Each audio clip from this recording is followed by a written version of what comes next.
Hey, Michael, have you heard about those new corduroy pillows? They're making headlines. That sounds like exactly my kind of We have not rehearsed it yet. Hey, how's it going? Yeah, we were just rehearsing. It's very Very, very polished. Who dislikes the other one the most? I think they decided they disliked me. I can't believe you used the word dislike. It's I hate this motherfucker. Yeah, should have been more Mark bad. Gage hates this motherfucker. It's 30 hours with two screens on I the should have side, said or different, take a couple minutes to fix this.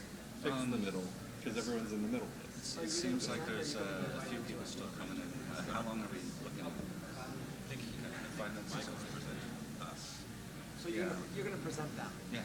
So you're going to present some images of them as a kind of just a visual context for Images of why us they in the fuck. pool and skiing. And That's great. That's the gist. Good. How would you do it? I think that's best. I hate the idea that it's drawn on for like 20, 30 minutes and then 20, 30 minutes. And we have to I feel like anyone who shows up knows the basics. So, but I do think visual material is important because that's what you're fighting about for whatever reason. Yeah, that's true. Yeah, that's true. So I like the idea that you get to control the images. That you get to I feel like it's already weighted though with him. Why? Because you guys are. You already said this. I feel like if the three of us who two are most similar. Well, yeah. What if I'm somewhere in the middle? How's that? You're not. You're multiple resolution. You're medium resolution. Are you kidding? He's like one of the possible mediums. It's funny that theoretically he may be more aligned to me, but aesthetically he may be more aligned to you. You don't know that. No, the other way around. Really? I think it's the other way around. He says this all the way back, by the way. Okay, it's fine. You like playing odd man That's out. how it's going to. Let's see how it plays. I said he's part of it, so he can't be a neutral party. No. He's an architect. He wants to be a neutral party. I'm not going to be a neutral party, but it is a discussion. I know. You're going to deflect it all back to us. But he's tenure. No. Yeah. Do you think Everything people he that give asks, we tenure gotta be actually like that. care about what you do? We gotta be like, that is the most naive question ever. What Everything kind of he idiotic, asks. yeah. What kind of idiot Oh would yeah, we ask should do that like a question? Rem Koolhaas.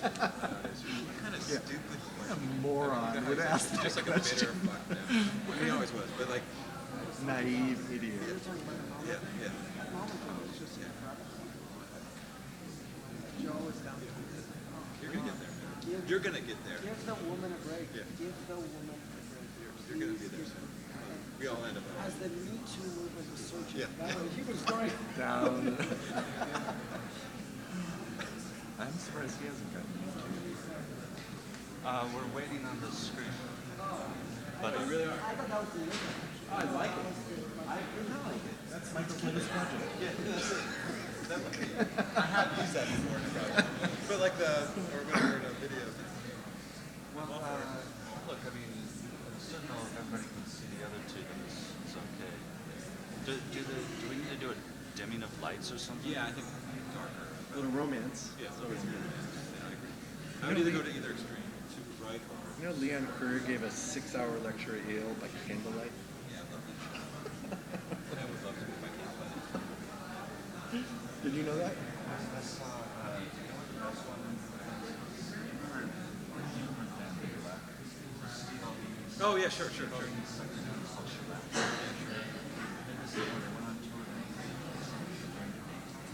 Got the lights on, so they would open all the windows.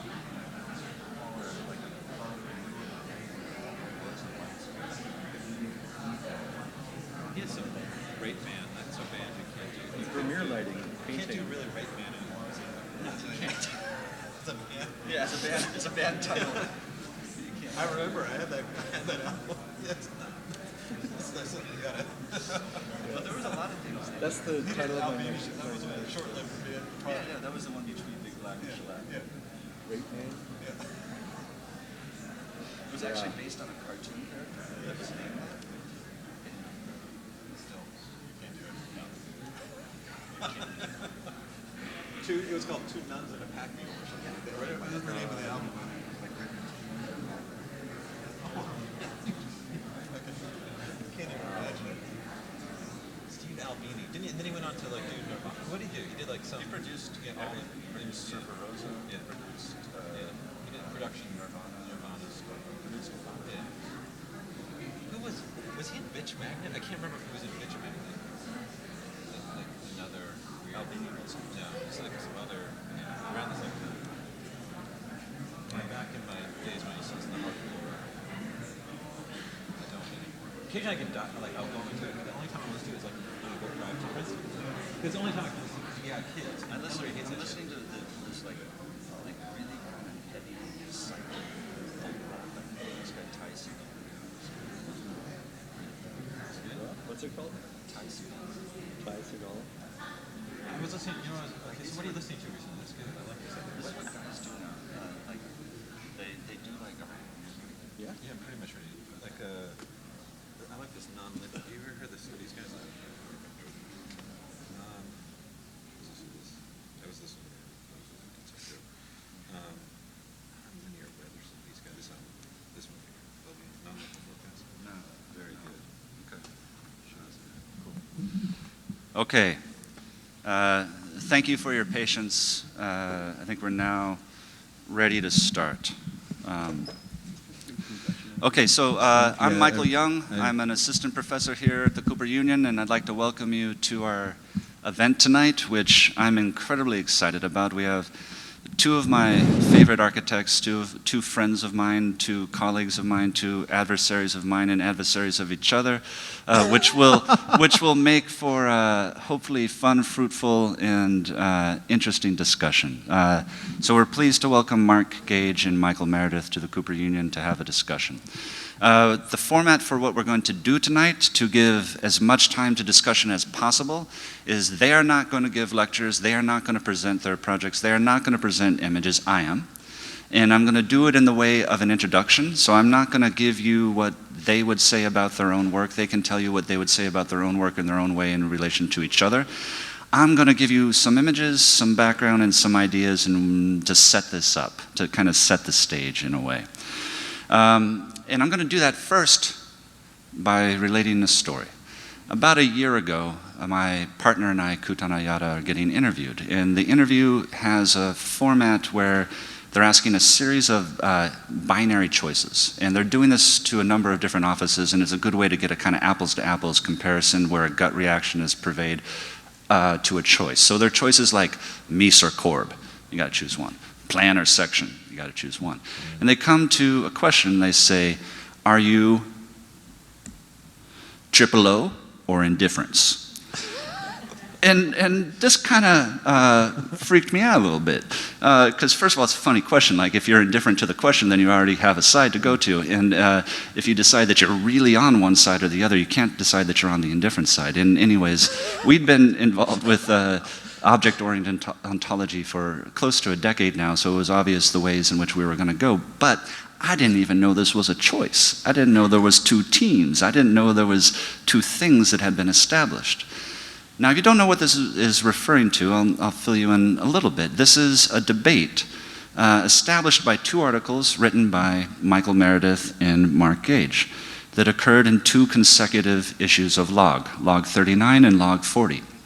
And in it, Michael made an argument in Log 39 about a quality or a position he perceived within a younger generation of architects that was no longer buying into the progress given by technology or the myths of pure sustainability or the issues of social justice being the driver for problem solving in architecture, but were indifferent or taking a stance that was more along the lines of ambiguity, more along the lines of the ordinary, more along the lines of finding and using the as found as a mode of engaging architecture. He will explain it better than disagree I. Partially, yeah. Yeah, Anyways, it's good. but it's yeah. There we go. Just set the ready to stage. start, yeah. Mark Gage wrote an article in Log 40 offering a take on that, offering a, let's say, an issue where maybe indifference was not the response that we should have to today's society, and that there was a lot of things that were going on that wouldn't fall into those categories, and one of them was a group of architects that were influenced by speculative realism and Graham Harman's object-oriented ontology. And this is one of the things we can talk about tonight and maybe flesh out what that is as well. What's important is not my response, but actually what's important to me about this debate or this discussion or this kind of back and forth is that both of these architects cared to begin to have that debate, to put it forward to the public, to put it forward as architectural discourse. And this is something that we are, I would say, sorely lacking sometimes. People willing to put something on the line, have a conversation, have a disagreement, have a discussion, and through that, hopefully get somewhere in terms of defining what it is that we're up to today as a discipline. And both of these architects have done so and continue to do so. So as some visual images to lay the groundwork, I'm going to do it just like this, like a left and a right. And I'm going to use for Mark Gage, MFG, and I'm going to use for Michael Meredith, MOS. First of all, it's important to realize that these are the projects of practices, and Mark Gage's practice has had numerous employees over the years. Michael's practice is in collaboration and partnership with Hilary Sample and numerous employees over the years. And also these work better as kind of acronyms for their luchador names. So on the left side, coming in at 185, standing at 6'1", we have 180. 180, we have Mark Foster Gage looking doe-eyed and blonde and happy as ever. On the right side, we have are you the challenger, the contender? What do you want to be? I want to be the underdog. But You want to be the underdog? Yeah. Coming in at a 190, we are, by the way, we're in, this is lightweight, bantamweight, yeah? Something like that. Anyways, I thought I could do this. I can't really. It's embarrassing. It is embarrassing. I've told you already that half of what I do are dad jokes. You should see my children when they talk to me. But the purpose of this is to set up a little bit of comparison and contrast, and also to see some images and see if we can suss out some themes. So the question of rendering and the question of atmosphere, the issue of whether or not one is using a pure extrusion of a primitive solid. What is an aerial rendering that sets up an immersion into its environment in a possible scenario? Oh yeah, well, we can cut away an axonometric. And yes, both architects are building more and more. The issues of the aesthetics and articulation for an agenda within drawings becomes a question we can talk about. And models, the ways in which models are used to frame. These are all similarities that actually are shared within these. Both architects recently have published a monograph. Both architects have recently published a book on theory. Both architects in their past guest-edited an issue of Log, and something to remember to pull us back to a little bit of history that we tend to forget. They were both members of an exhibition in 2008 at Artist Space over in Soho called Matters of Sensation. And in a lot of ways, they're about a year apart in age. We're all of a certain sort of similar generation, and we've come up through a certain set of practices, work, issues, discussions, ideas, to put us into the position where we are today. But I'm going to backtrack, because there's some important differences to pull out. The issue that Mark edited on superficiality and the issue that Michael edited on the absurd actually have very different kinds of teams or crews that are pulled together to make their issues, to make their edited arguments. But there are two names that are shared in common, whether or not we want to talk about them. Both have Sylvia Lavian and Jeff Kipnis. Their two theory books are theory in very different ways. Mark's is a deep dive into philosophy and discourse around politics. Michael's is all entourage. And I gotta say, Michael, man, when you told me you were doing this, a book that's only entourage with nothing else, I thought, that's the silliest idea I've ever heard in my life. And it's like this thick. But I gotta say, it's kind of fascinating, and the fact that Alvar Aalto drew something that looks so similar to Darth Vader. Yeah. He invented Darth Vader. That's already freaking me out. Yeah. But they're monographs.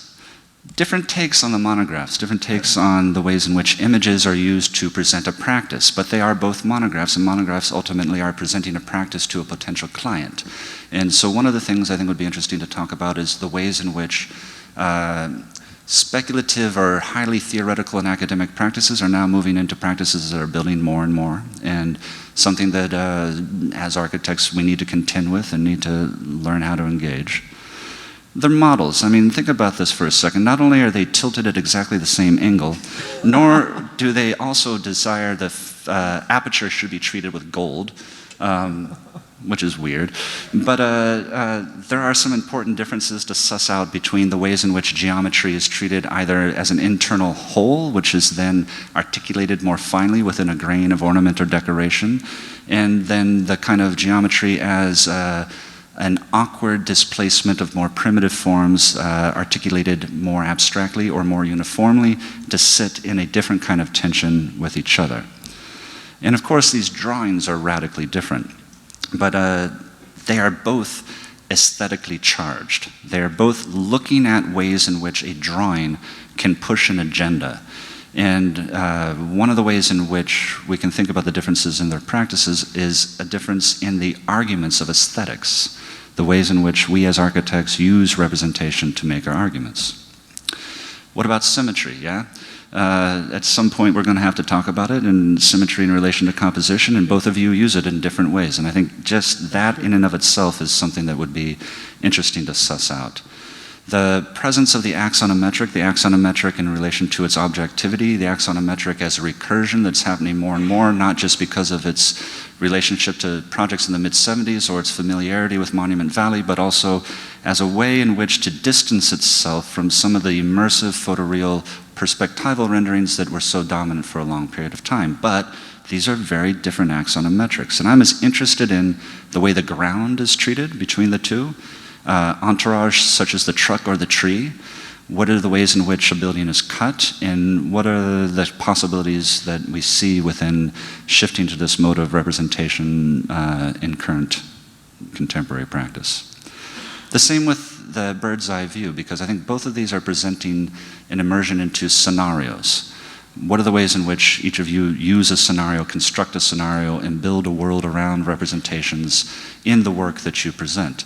The more and more I go to different reviews around the country, I should say, the more and more I realize how influential these two have been in the student projects around the world. You can see the lineages and traces of the people who are influenced by Mark. You can see the lineages and traces of people who are influenced by Michael, and especially in the ways in which we now consume things through Instagram continually. We have another question about the image today, aesthetics and representation. And within a use of maybe a pure geometry, how is material articulated? How is landscape articulated? How is composition dealt with both internally to a form and about a field? And then the last question is the question that's here in our title today, which is the one of resolution. What is resolution to us? We all work digitally, we all work through images. All of those deal with resolution as one of the most fundamental questions we probably have to engage today. Is it enough to call attention to the low resolution of pixelization as if it's medium specific to the genre of digital work? Is it enough to move to a high resolution as if it's specific to the immersion of a photoreal representation? Are those misnomers? Is there anything such as high resolution, or do we actually have to realize that we move between resolutions? And I'm going to leave it with that. So without further delay, please join me in welcoming Mark Foster Gage and Michael Meredith to the Cooper Union.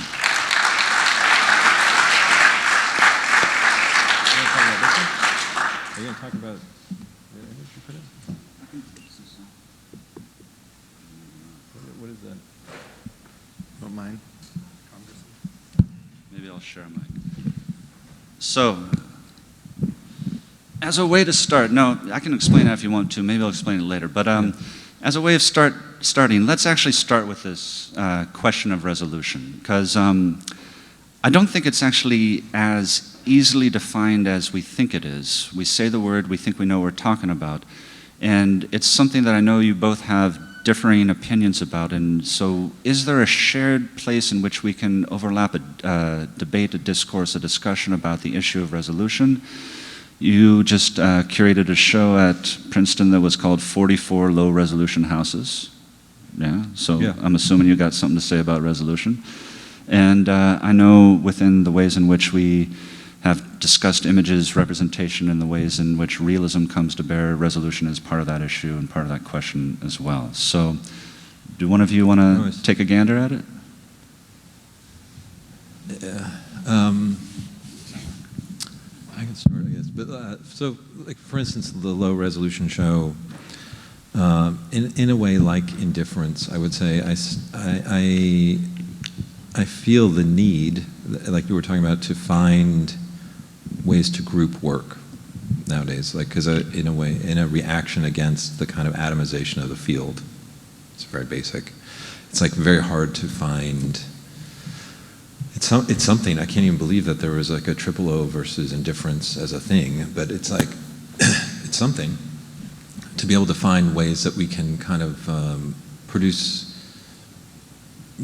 collective groupings and kind of ways of arguing value systems like this. This is more low res. This is more high res. Whatever these things, they're very abstract at some level. And it started from just looking out at the world and seeing like what kind of work's being produced. And I do think that there is a kind of, in a way, like it's related to the indifference thing.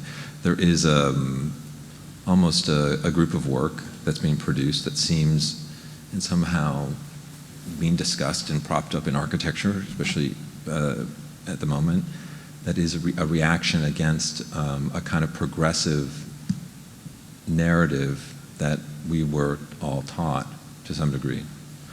Like, that we come out of a moment in the field which was very much embedded in progressive arguments based around technology.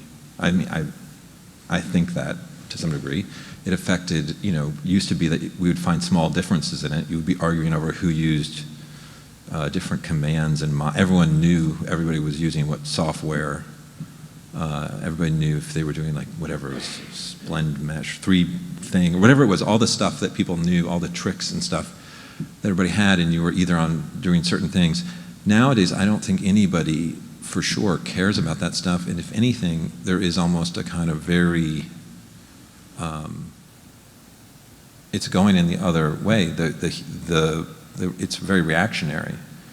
And so low res, with all its problems, it's not, I understand it's kind of relatively vague, was a way to sort of try to group things and produce a kind of structure around it that also, I felt like people who were high res would be happily high res, and people who are low res nobody's ever happy to be labeled anything nowadays, but would be happily low res. And it was also a way to also have technology, like I could have just said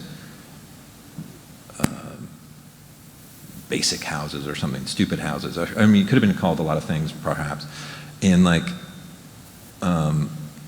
but the fact that it was called low res is that technology was still lurking in there as a kind of in a way, again, even technology is a very fuzzy word, too broad perhaps. But I don't know where we're going to go with this. Yeah, I have some thoughts. Yeah, good. This seems really loud. Okay, the show, I think, is a good place to start. And Michael mentioned triple O's, so I just want to give Shout out. a little shout out to why that's in the discussion. Triple O stands for object-oriented ontology, and its fundamental tenet is that you value objects for their individual qualities rather than their relationships with other things. So, for instance, Deleuze would say a water bottle isn't a water bottle. A water bottle is some chemicals that happens to be plastic, but it's on its way to a landfill. That it's actually, everything is a process on the trajectory of becoming something else. Object-oriented ontology says, no, this water bottle is actually a water bottle, and it does actually have qualities of clarity and plasticity and elasticity and things we can notice as humans, but also lots of qualities that we can't notice, which I'll talk about in a minute. So why I was interested in that initially is that it is a kind of fantastic intellectual weapon against parametricism. Parametricism is all about the interrelationships of things, tiny little parts. This one's related to that one's related to that. So if you can see parametricism is all about interrelationships, then object-oriented ontology is interested in individual objects and their qualities. And the thing that I didn't like about, like or not like, who cares what I like or don't like, but that I found problematic about the show the low resolution show, whether it's called low resolution or whatnot, is that it was about the interrelationship between these 44 houses, not any of their individual qualities. It was about the fact that they all shared some particular thing and that they were in a category, and that was the important thing. But the thing that wasn't on the table was that these things in real life would generate qualities that are sensible to humans, that are withdrawn to humans. So I think the idea of a show like that plays very much into a standard repertoire of Enlightenment categorization, where you have, you know, species, family, kingdom, phylum. That was how we studied things in the Enlightenment. That was really the Enlightenment's introduction to science, the way that you parcel things into categories and in a way to study them. But one of the side effects is that you parcel something into a category.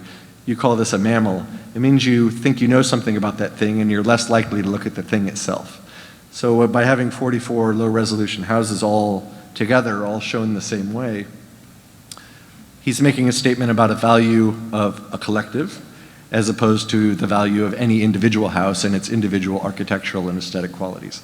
So I am far more interested in the individual qualities of like an individual project than how it's categorized in some kind of antiquated Enlightenment idea of piling things together as a way to understand them. I think there's new ways to understand things on the table now, and I think that largely emerges from aesthetics, which doesn't happen like this already. It's getting good. In collective categorization. The one thing I would say as a counterpoint, since we're just going to, it's good. No, it's counterpoint. No. Yes, I won. Yeah. I won. You did, yeah. No, I think it's a fair point. But I would say one of the counterpoints would be with triple O is why does all the work then look similar or related? And that's a question. Whose work looks like similar? I mean, I don't know, David Roy. I could David Roy's work, my work, Tom Wiscombe's work, Michael Young's work. I would put it together. I would put it together. But I mean, how could you possibly you'd have to be more specific than that. We could talk about the role of figuration, of surface. So let's talk about that, because I don't see any.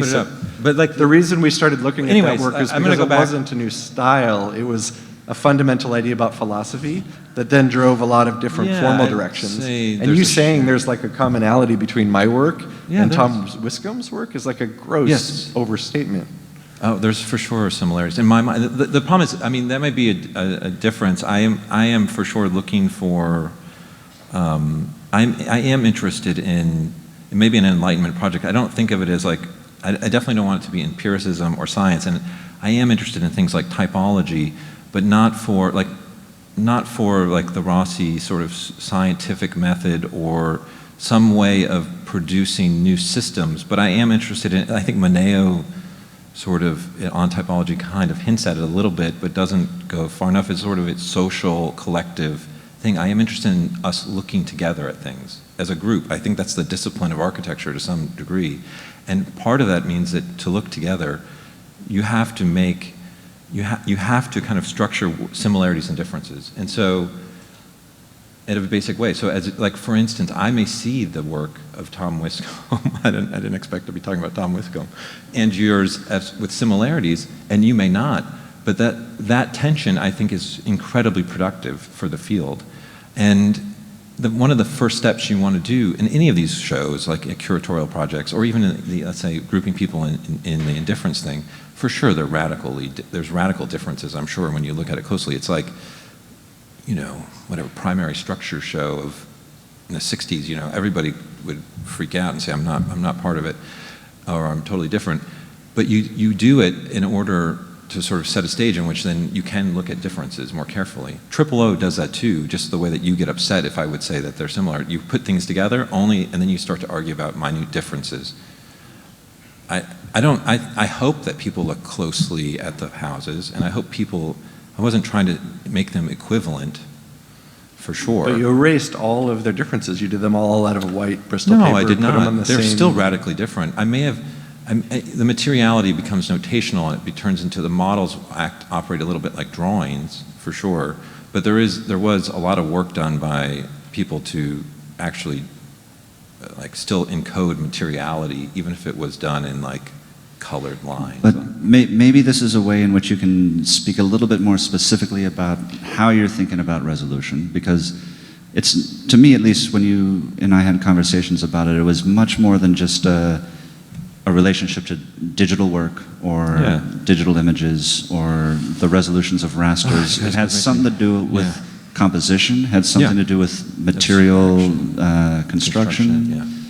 And maybe, because I agree with Mark, if everything's a white model, then all of a sudden where we've seen the differences, but the hope I would imagine by lowering the resolution to everything being a white Bristol board model, that you'd see some other kind of differences. And yes? Yeah, I'm hoping there's still a way to, and they weren't pure, again, I mean, they may look white, but they were drawn on the models, showing things.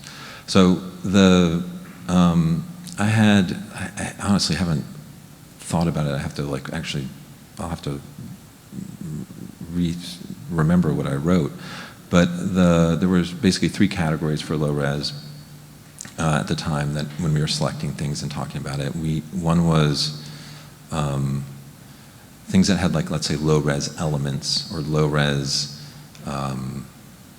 house components, like a pitched roof or a window or a chimney, things that were kind of like done in a very, let's say, dumb, elemental way of construction of things. The other one was like kind of low-res construction tectonics, cheaply made or roughly made, or not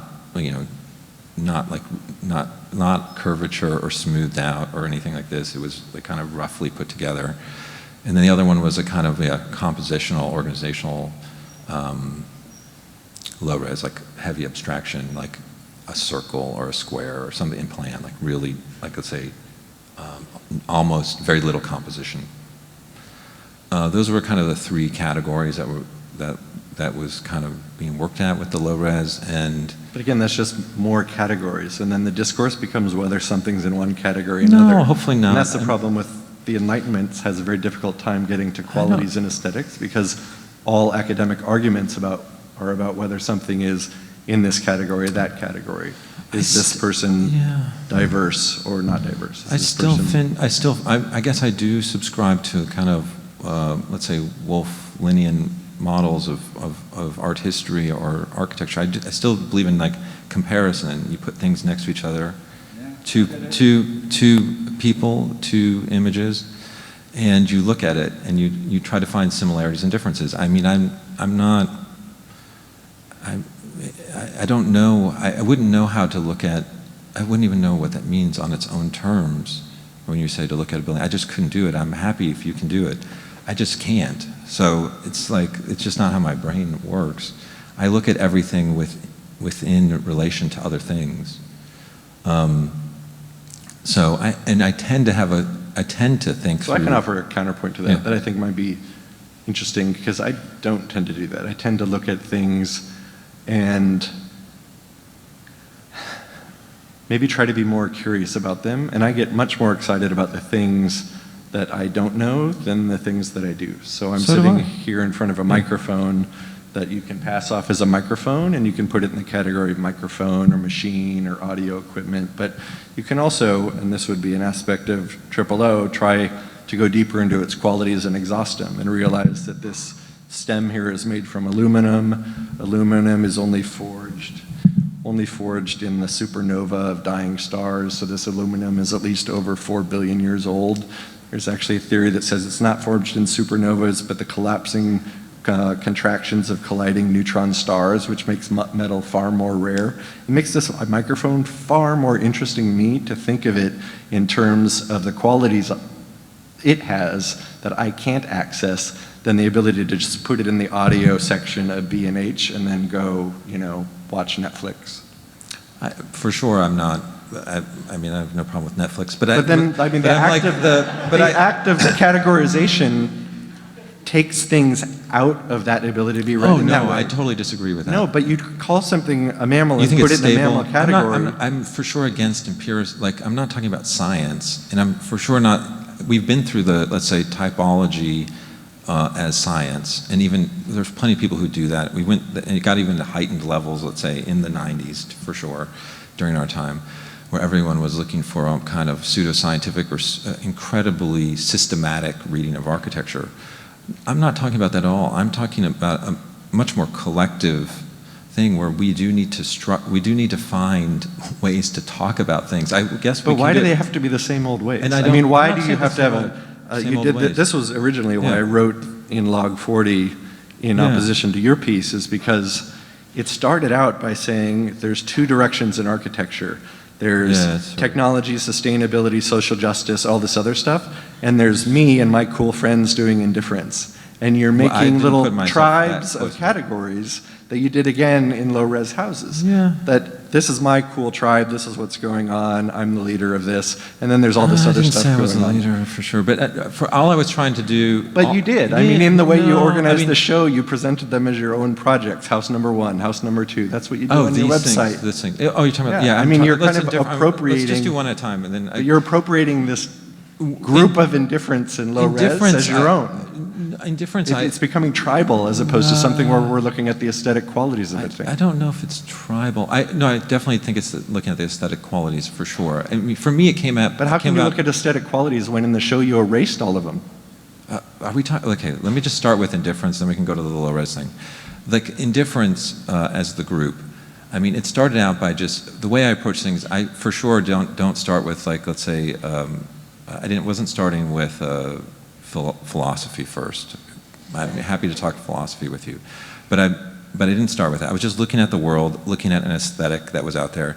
To me, it seemed very clear that, and it was meant as a compliment. I mean, when I'm comparing, let's say, in the project of Aesthetic of a Difference, and I was saying again, somehow relating to a kind of a moment after kind of a highly expressive moment of art, where you had figures like Gage, Rauschenberg, Jasper Johns, etc., suggesting that we're in this moment, this could be a similar moment, is not meant to say, and it was originally, I was asked by Cynthia to write something about Donald Trump, and so, I had to bring Donald Trump, actually we weren't going to talk about Donald Trump, but he sort of shows up, but like so somehow talking about Roy Cohn, and then talking about this moment of McCarthyism, and then the art production that happens at this incredibly extreme politics was labeled as a kind of aesthetic of indifference. And I used this article that was written in the late 70s in Art Forum, and sort of thinking about it now. And and I thought of it as a positive as well. I meant it as a kind of, for sure, to young offices that are out there. But I also think it's true in my own experience. Like, if you ask people, this happens a lot. I mean, I find, like, nowadays, like, there isn't a real desire for ideology. So if you ask a lot of people, I mean, young architects, I'm sure if you said, are you triple O or indifference, people might be like, yeah, I'm both, or something. Or if you say, are you modernist? Yeah. Are you postmodernist? Yeah. Are you, do you like this? Yeah. Or do you like that? Yeah. Nobody really wants to cancel out any possibilities, because they realize it's like kind of death sentence. So most people want to be everything. And so there's a kind of, inevitably, that's the let's say, the unnecessity, or the desire not to have ideology, kind of in a way, is a kind of interesting thing. I think previously people would have claimed stuff. No, I don't know. Maybe I'm wrong.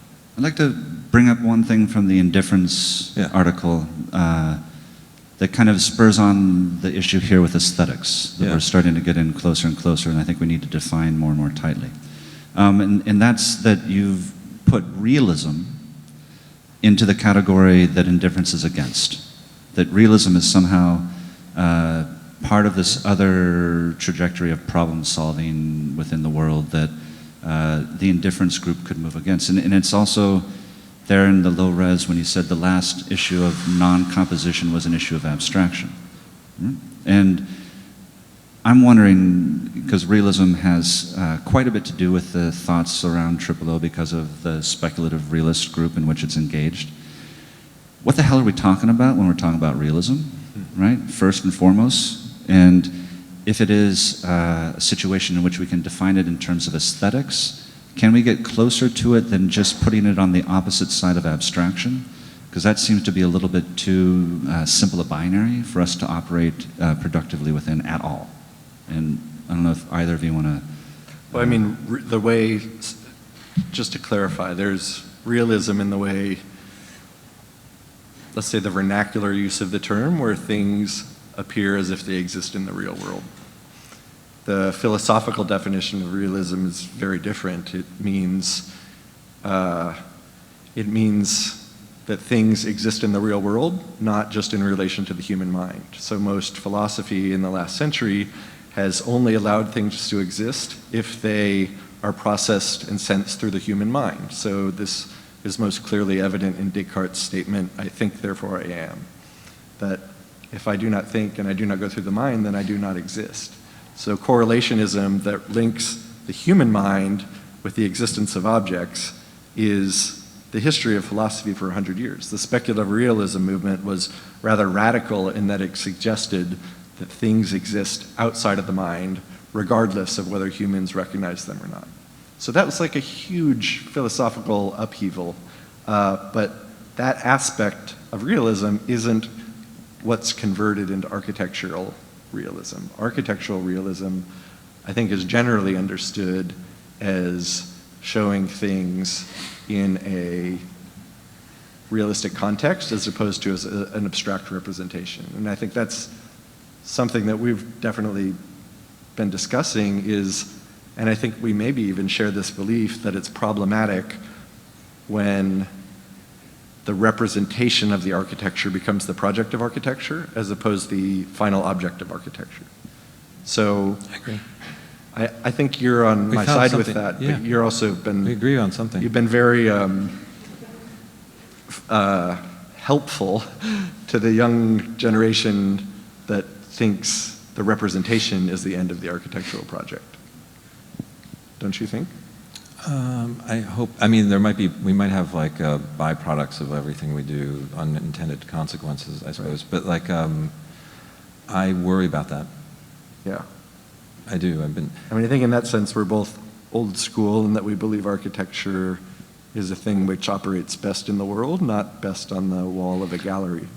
Yeah, I'm not against, I mean, I'm not, yeah, I would agree. I'm not, I definitely probably have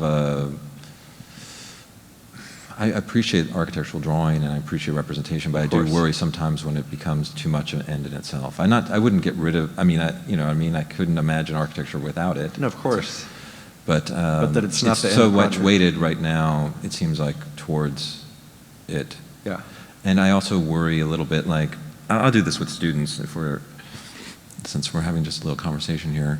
It's like sometimes I'll see students who are just so invested in representation, and they'll do, like, say we're doing like housing or something, and they do some crazy cartoony thing, and it's like, what you could imagine, sort of candy coated, and then I'll say, would you live in that?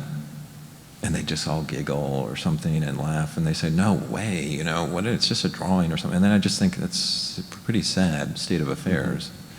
Like that you can't, like I think the people there are people who work through representation who I think are really, like Kovac would live in the stuff he makes, the craziness. He believes it. I worry when people don't believe it, in a way, and they're just doing it. So, yeah, but that's a separate old. This is not separate. It's all tied in there. I mean, this is integral to the question of realism.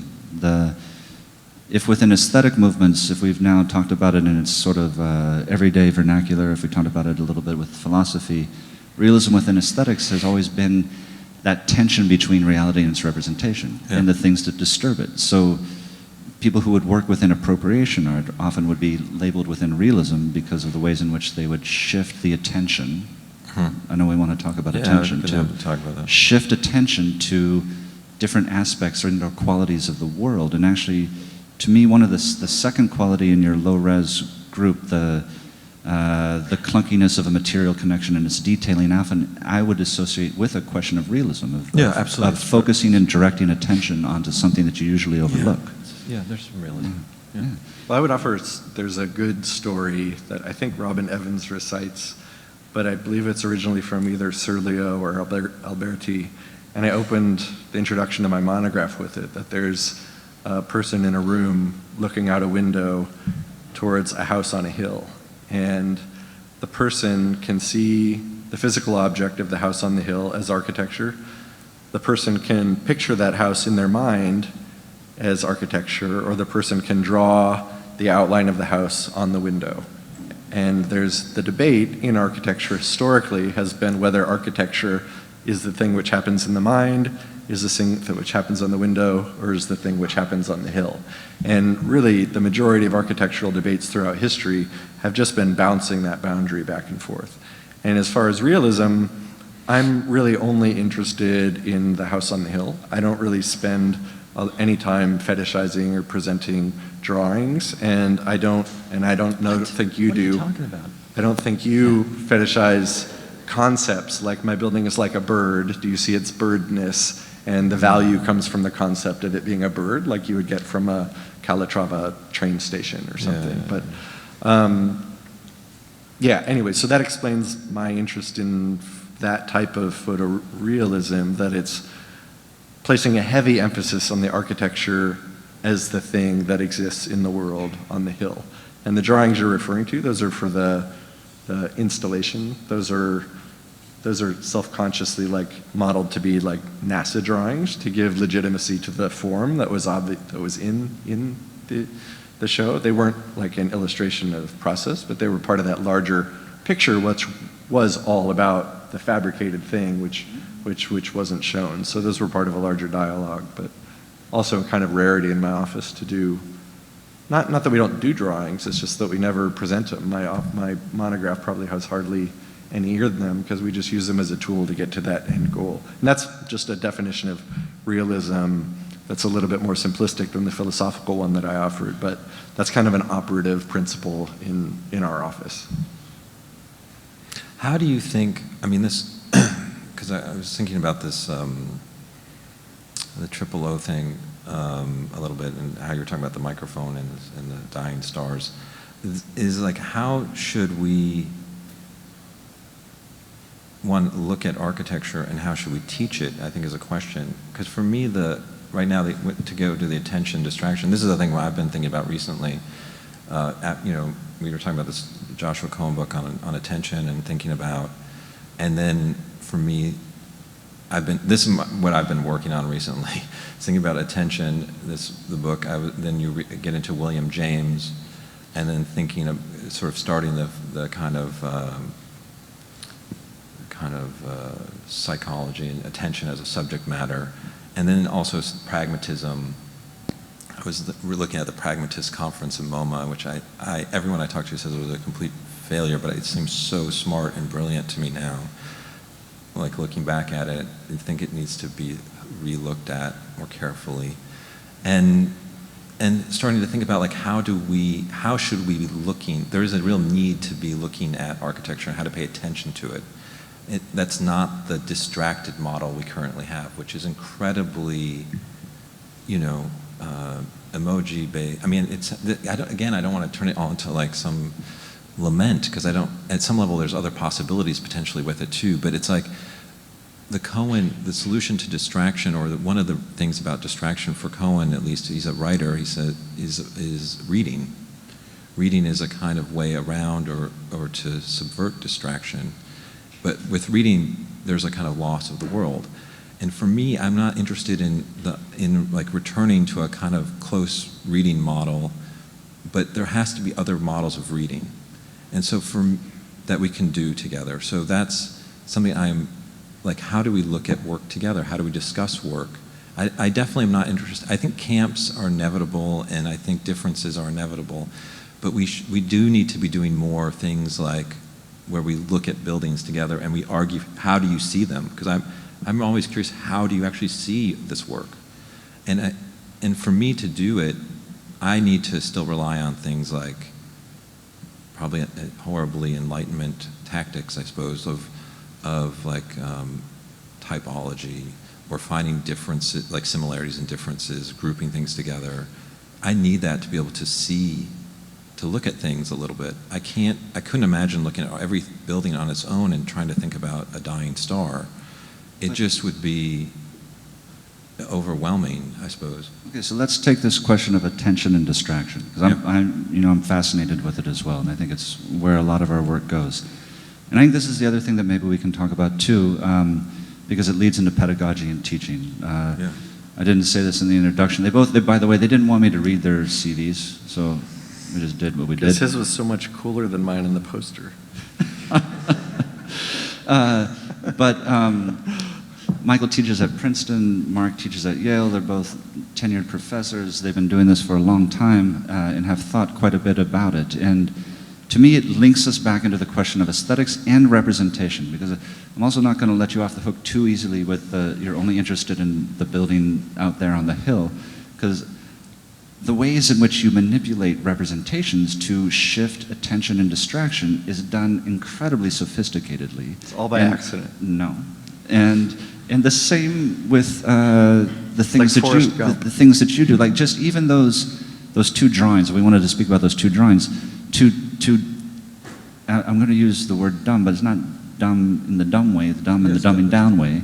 Yeah. The plan to just be the outline and have the furniture have as much of a presence of just a single line weight outline as the border of the building itself is a mode of focusing and shifting attention to issues within the architecture, as is taking on the rhetoric and affects of the aesthetics of a NASA drawing to shift attention and distraction throughout the construction of a possible reality through the modes of technical and construction documents that we use as architects. So, yeah. Yeah, you get that one. The idea of the drawing was to construct an alternate reality, not to describe the construction of an object. Yeah. I mean, the drawings were entirely fake and had nothing to do with the object. I mean, they vaguely looked like the object. The object itself was hollow. The drawings show all the mechanisms inside the object, which didn't actually exist. But this, now if you guys want to take this one on or not, has to go into your pedagogy in a way, because by default what we are teaching when we are teaching is ways of paying attention, looking, dealing with the world through modes of representation. And it is fundamental to the way in which we work.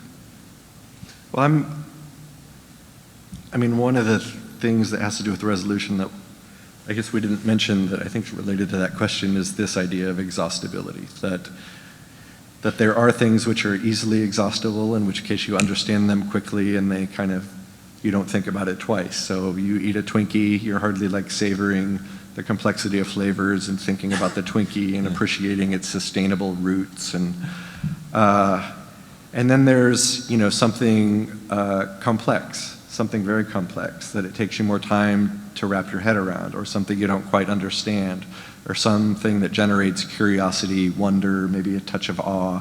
Kant says that nature and architecture are the only things capable of producing the sublime.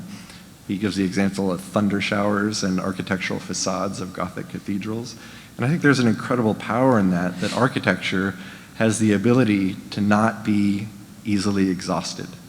And one of the things I think about the low resolution show is that because of the primitive shapes and, you know, pastel colors and it's all happy friendly, is that it's incredibly easily exhausted.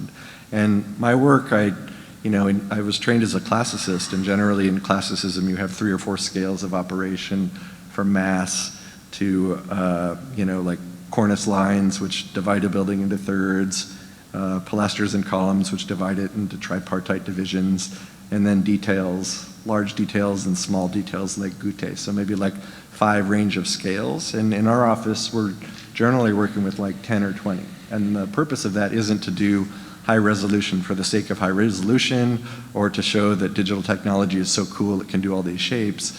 It's to not be exhaustible.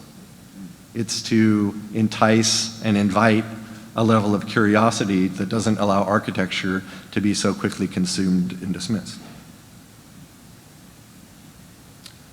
Yeah, no? I mean, I hope I can speak about. I mean, I think at some point we do need to get like project specific about like a project or something like this. I could talk about the house you showed with the house 10, we call it. I would need the plans.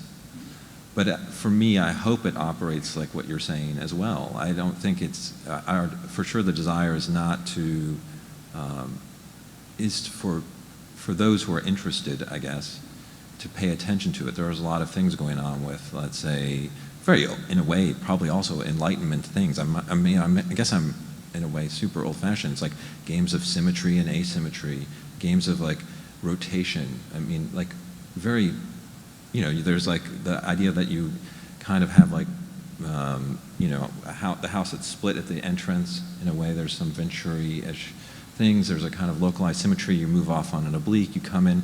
There's like a kind of extra, there's like 4 wings, a 5th one is added, which produces a diagonal symmetry. There's a little curve on the other side of the courtyard, which seems like arbitrarily cut. And at some level, it's completely, let's say, indifferent to the other, holds them together, seems completely indifferent to the other, let's say, shed forms that are kind of grouped together. But then produces a kind of symmetry on one axis, and then other ones, it just like, everything is like off by a little bit. It looks it's super kind of awkward, but interesting to us. There's a lot of stuff going on programmatically. There's different scales. There's furniture that's involved in it. There's kind of, in a way, I feel like when you look at those things, you can talk about kind of courtyard houses, or you could talk, I think there's a relation to, or an inversion of things like some Wrightian structures or something like this. There's definitely histories of architecture which I think are there. I don't know if everyone will see it, honestly. I don't know if everyone will pay close attention. I hope they will. I feel like anything can be easily dismissed. Honestly, I don't know how we would make an architecture. The thing to make an architecture that would be immune to being easily dismissed nowadays, like you're saying. I don't think it's in the surface or in the complexity or the novelty of it or the newness of things or something like this, or just the intensity of scale. I feel like it can all be easily dismissed. I think the thing is, what we can do is like talk about how, I'm just really into this thing of like, how do we read buildings again, or talk about reading buildings? I don't think it's in the object itself. I think you're saying it's in the object itself. Has yeah, I its think qualities. there's I don't believe that. I think it's much the more problem constructed. with this might be a nice segue into Rancière, but Yeah. requiring the idea of reading a building is socially problematic to Rancière, in that, in the same way, Charles Jenks had a definition for this, which he called double coding, which there was a reading for regular people, and then there was a reading for architects. See, I'm interested in that, but it's not that. The reading for architects is the one with like the sophisticated slight diagonals that you're describing. Yeah. But if you're requiring reading for architecture, and your architecture requires a certain type of appropriate reading or a sophisticated reading, then it's not really an architecture for anyone other than architects. Well, I mean, that's something. When I'm talking, my thing, like the text I'm working on right now, is called Reading Together, in a way, and I definitely think of it as like not a singular voice. For sure, there's many ways to look at buildings, many ways, and I think, but the hardest part is that we need to do it together more, and we need to like put it out there more. It's like I'm not interested in a singular dominant reading even, or a singular view. I just don't think that's possible at the moment, or maybe never will be. So I think it's a much more unifying idea. There's a theory called scalar, I believe it's scalar empathy or scalar compassion, that in the presence of something large and not understandable, like the announcement of the photograph of the black hole yesterday by the Event Horizon Telescope team, which is 6.5 billion times the size of the sun and is as large as the orbit of Pluto. In the presence of an idea like that, human differences become incredibly small. So in some social theory circles, there's the idea that this type of sense of allowing people to feel humble and small is a socially unifying idea. And if Kant says that that can only be produced by nature, i.e. black holes, and architecture, I think it's a much more interesting problem for architects to imagine how their work can be collectively wondered about and maybe not understood. Maybe the opposite of collective reading, but of collective wondering. And in order to do that, I think the proper vehicle for that isn't low resolution that's easily consumed, but high complex resolution that has figures that aren't symbols and forms which aren't recognizable shapes and materials. I think there needs to be more in architecture, and I'm not saying my architecture produces that, although it strives to, but that invites a level of curiosity, but requires no correct or incorrect reading. Weren't you guys a little bummed out by the black hole picture? No way, are you kidding? I was kind of bummed out. It's because it was low res. No. It's just because I think If it was high res, you would have I loved think I've been thinking about this black hole picture for a long time. And then all of a sudden I got one. And It's I'm like, amazing. I don't know You if I want expected that more? one. Are you Yeah. kidding? I watched the press conference. Like, Einstein theorized it in 1916, Yeah, it's and we amazing, just got a yeah. picture after, the data that went into that, that's actually an interesting thing, is that required, 12 telescopes around the world, 5 years. They had to fly terabyte hard drives, because the internet couldn't handle the amount of information. And after this vast expenditure, you get this little seemingly low-res picture, but it's the picture produced by humanity that's probably the highest resolution and most effort ever put into a By single the way, image. I don't, Yeah, by the just to, not to get off black holes, I'm totally into it, but like but like, let's say, I'm going to go back to something, because I think it is interesting, and it's a real provocation, is low res mean it's more easily consumed? And I don't know. I would Yes. say no. Yeah, you would say yes. I know you would say yes. But like, I just think it's not the case. I think if anything, low res can be a kind of, if anything, the high res. Let's say the images that you show. I mean, you could easily say that all fits within for sure.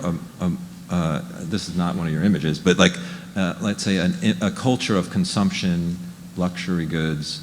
You play with that, obviously, clearly. I mean, the gilded quality to it can just as easily be dismissed as part of, what may be less easily to be consumed as something that just seems like it's off, or slightly slightly just doesn't quite fit. And low res, in a world of high res, low res could be that thing. See, I think we're in a world of low res. I mean, I'm from Nebraska in the suburbs, and the low res show looks like a lot of the pseudo Tuscan villas I drive by every Christmas when I go to my mom's. I mean, it's I don't think so. I would never. Absolutely. I mean, that in a way that's kind of have, easily like, dismissed for sure. The way you're kooky, doing it, but No, I mean, it has come on, pitched no. roofs and kooky half circles Not all that pitched aren't roofs. arches. And Yeah, I guess that's something. I mean, There would also be the argument that the lowering of resolution increases its access, because it's more easily deliverable and less, just within a digital paradigm.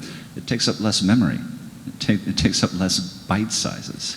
but there is something about like let's say an image like this, Is this a low-res image or a high-res image?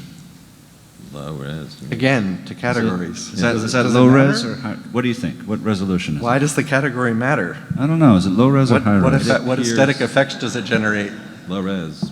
Low-res? That's the effect it produces for me. I'm not playing the It's category this game. Thomas Ruff. So anyways, this one, by the way, this is 73 megabytes.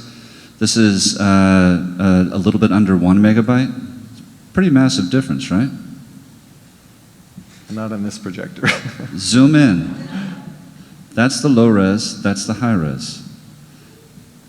It's actually, if you want to understand what Thomas Ruff is doing here with low resolution, you need an incredibly high res image to understand it. Because the low res version of the low res argument doesn't actually give you the resolution that understands the fact that he's working at multiple resolutions simultaneously. I guess the aesthetic effect for me is more interesting than the science of it. So it's like the empiricism of it. So for me, it appears low res, whether or not it is. I mean, like you could say the same thing about, let's say, Pascal Flammer's house. I mean, I'm just picking one off the top of my head. There's a kind of, if you look closely at it, it's Swiss-made. It's incredibly well detailed. At some level, it's a beautiful house. And at another level, it's pretty sophisticated. Another level, it can appear as like pretty low res, like maybe I don't think it'd be like a house in Nebraska, but maybe a kind of like a house or something like this. So like almost a kind of crude version of a house. I don't mean low res to be a way to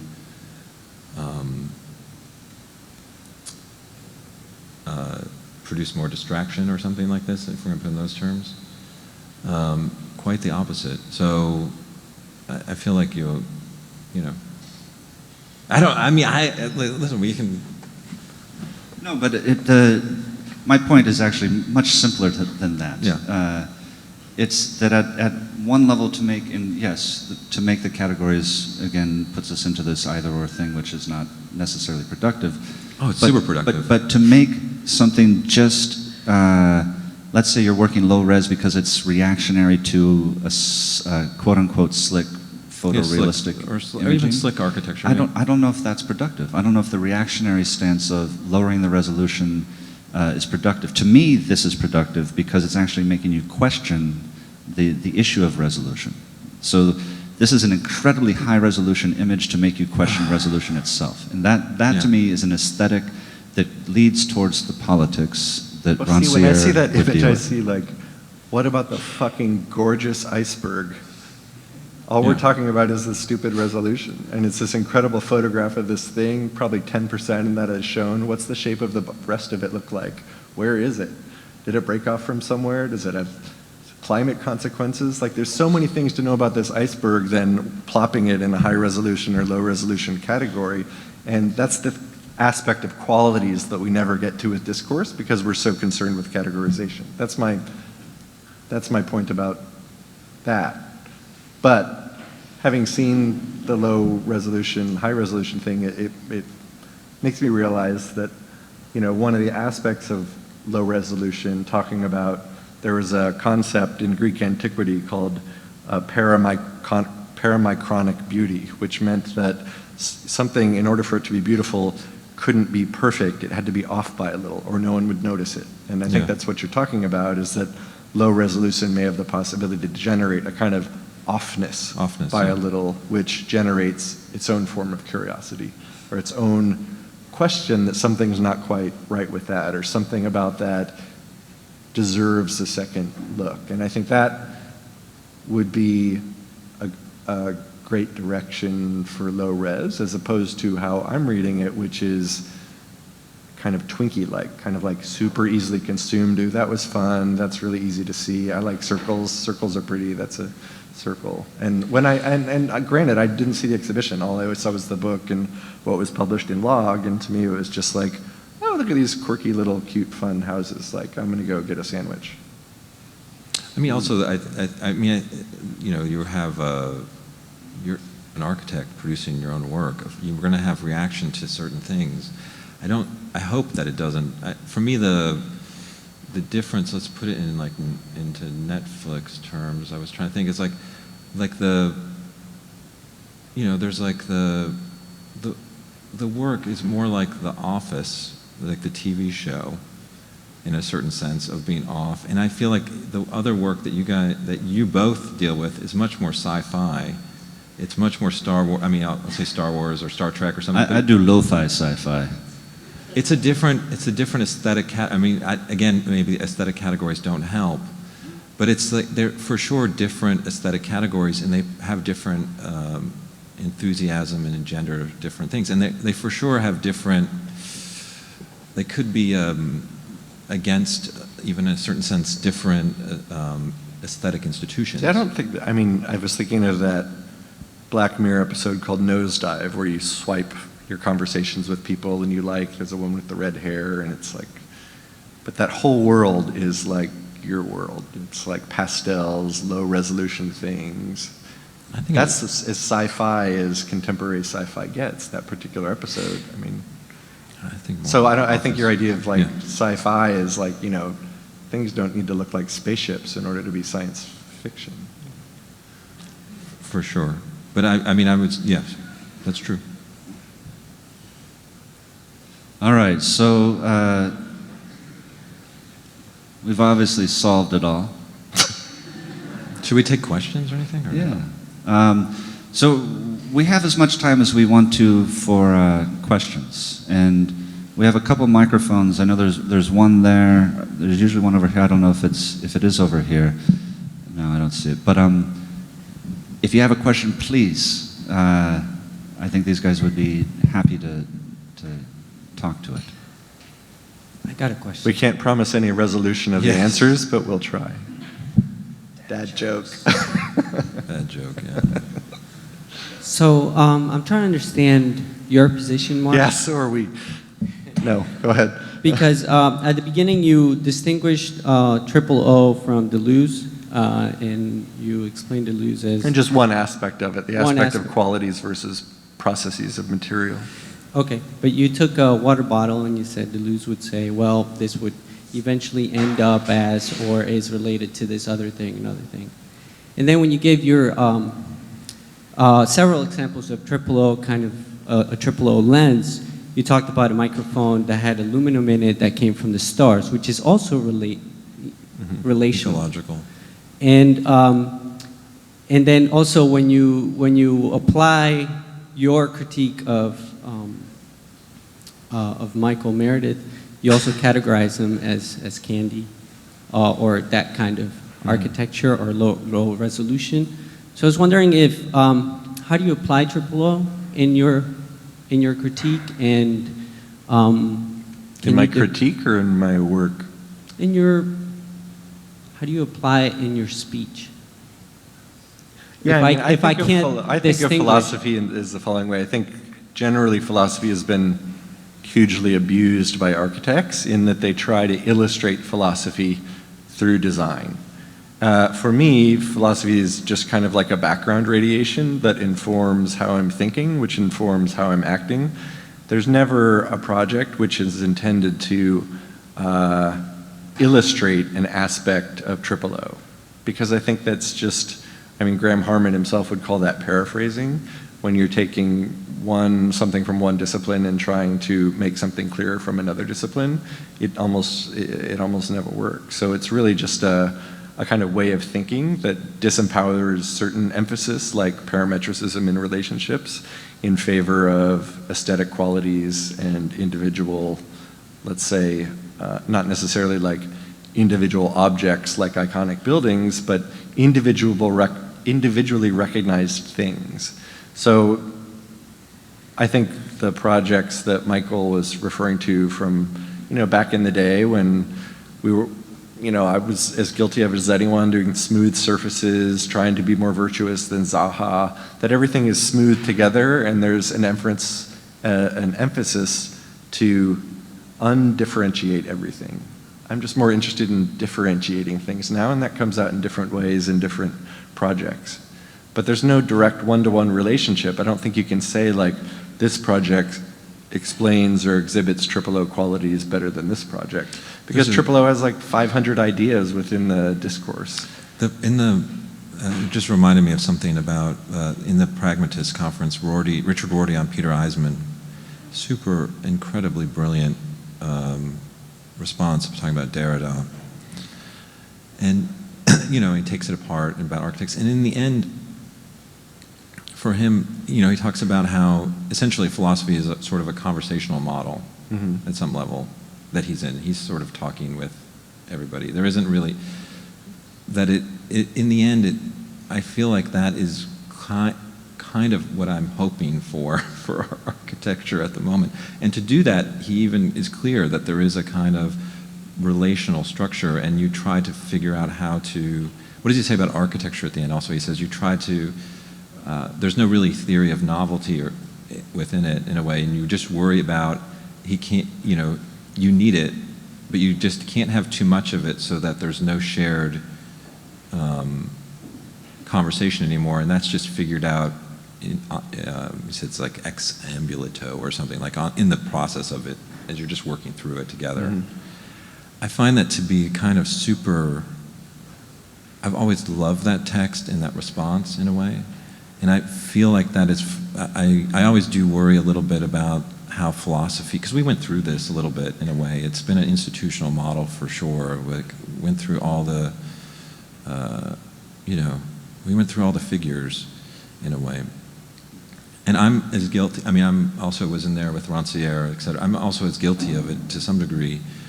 I don't think there's anything to be guilty about. Well, it's a kind of... for me, Graham says the arts and philosophy are the only two discourses not involved with the production of knowledge.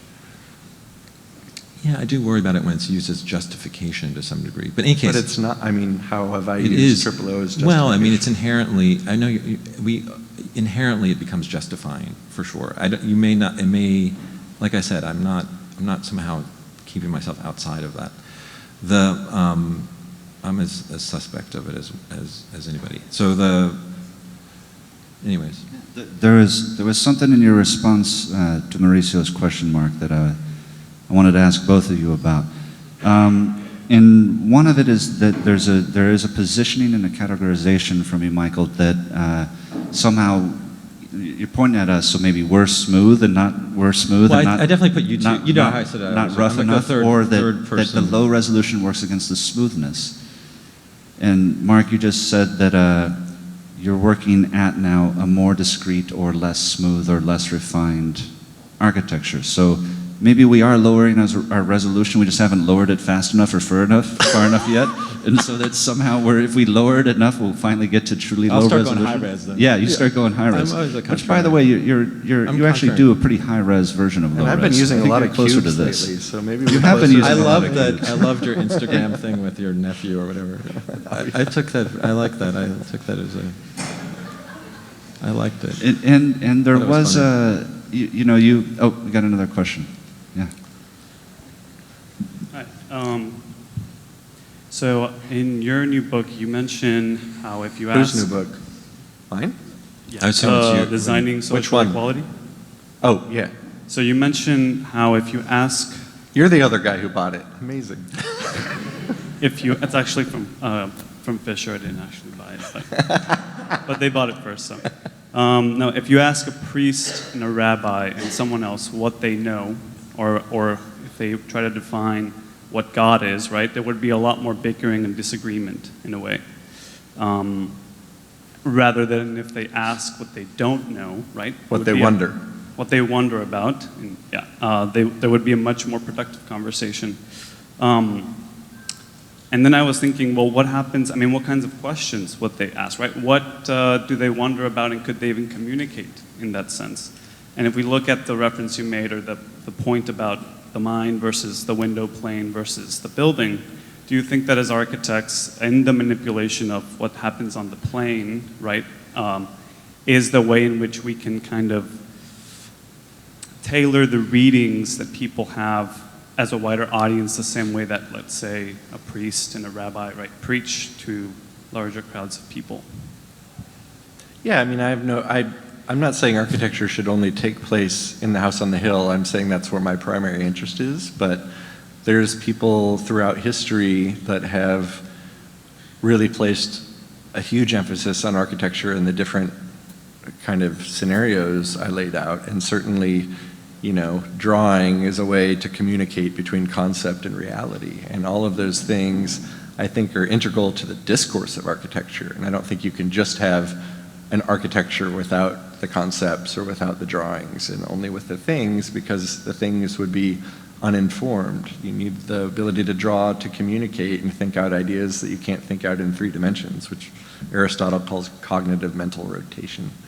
And then what good is having an architect if it's not, you know, architecture if it's not driven by some conceptual ideology? Not that it necessarily needs to represent a bird, which is like the lowest common denominator of an intellectual idea about architecture, but that you have an ideology about how it serves culture and serves society and serves the people who it's for and serves lives after the people who have built it. I mean, the fact that I identified those scenarios wasn't to dismiss any of the two, it's just to indicate my particular, I guess, expertise and emphasis on the latter. But So would you say it tries to avoid the sort of easy downloadable app on the phone in a way? Yeah, absolutely. I mean, I'm just interested, not that there's an ethic that makes it more valuable or less valuable, but I'm just less interested. I just don't want my work to be easily exhaustible.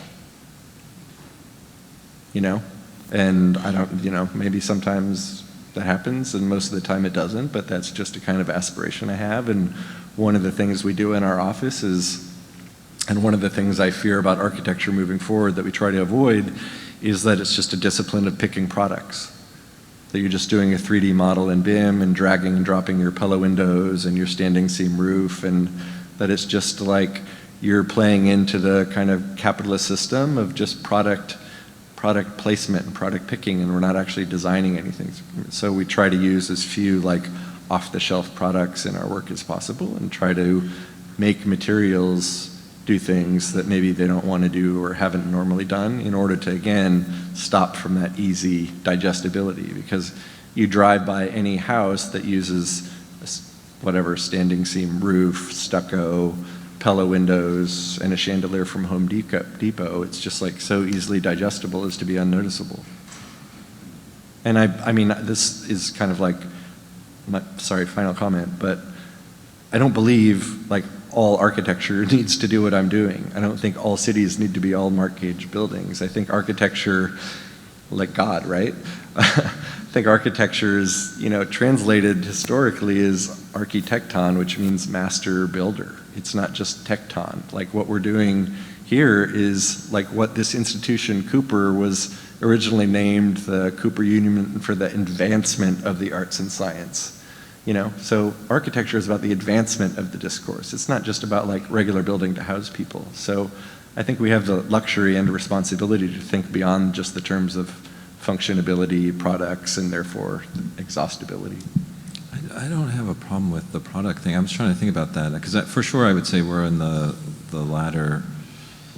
Not that I don't know if I even need to answer any of these things or talk about it, but like for sure, I always thought there were architects who, let's say, work through design, and then you get lucky enough to find the clients or the money, or you persuade someone to build your vision and your ideas. And then there are the other architects who work through the horrible, brutal world economy, let's say products, things like this. And I think we all have to do both, but try to figure out how to maybe in the end. Aren't you worried about that, like architecture becoming a discipline of product picking? You try to product picking. I mean, I don't know. We've already, in a way, it's been a problem that's for sure way predates us. I think. I mean, it's something that hasn't been present throughout architecture's history as it has today. Sure. So but you can find ways to. It's very difficult to design something today like a facade, because it's not going to be warranted, and if it's not going to be warranted, it won't be insured and therefore unbuildable. Well, so an architect depends on what scale, for sure. Can't design a facade like Mies now. You have to pick a facade, because a Miesian facade wouldn't be insurable. So you can't design the details of a facade now. It depends on the project and the client, I'm sure, for sure, to some degree. And it depends on your budget and things like this. There are plenty of architects that can do that. Like Herzog, Norman Foster and Herzog and Murat. Like for sure, like architectons or whatever, however you write it. And like there's still some that. But that's a luxury now. That's for sure luxury. That's not the world that we're in. We for sure slog through having to think about products and standardize details on how to tweak them and find still things in them. It's not as simple as just saying there's still room for, let's say, invention or something within it. It's not. I don't disagree with that. I just think it's something our generation has to be more aware of, that we're just part of a kind of architectural, military, industrial complex that's serving 4 companies. Yeah, we're sort of suspect within a larger capitalist system, for sure. But isn't the question is, and I agree, this is not, I don't think it's a new problem.